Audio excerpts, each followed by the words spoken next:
Mga idol, maglilinis muna ako. Nakarating ko lang. Galing sa trabaho, maglilinis na ako. Yan una kong ginawa mga idol, yung kinabit ko muna yung kurtina dahil pinagpag ko yan at medyo malikabok mga idol.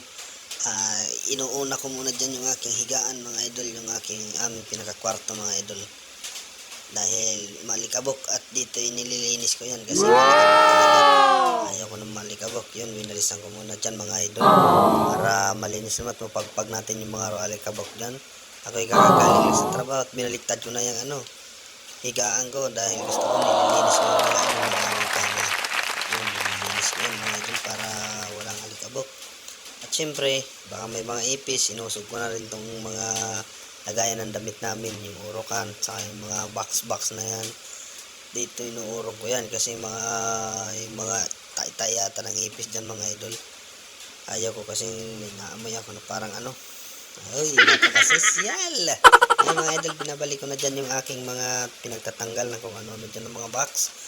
At yun, binabalik ko para makapahinga din tayo ng maaga.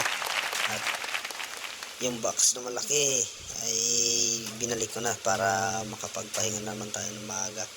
Dahil bukas papasok pa tayo mga idol. Ganyan kasi ako pag 2 linggo, 1 linggo. Yan mga idol, nililinis ko talaga yan dyan. Mga ilalim kasi pag may naamoy akong amoy ipis, nililinis ko.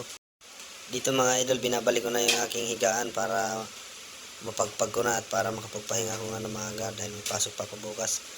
Yun mga idol, binalik ko na talaga yan. Yo mga idol, tapos na yung ating higaan. So yung sala naman lilinisan natin. Linisan ko.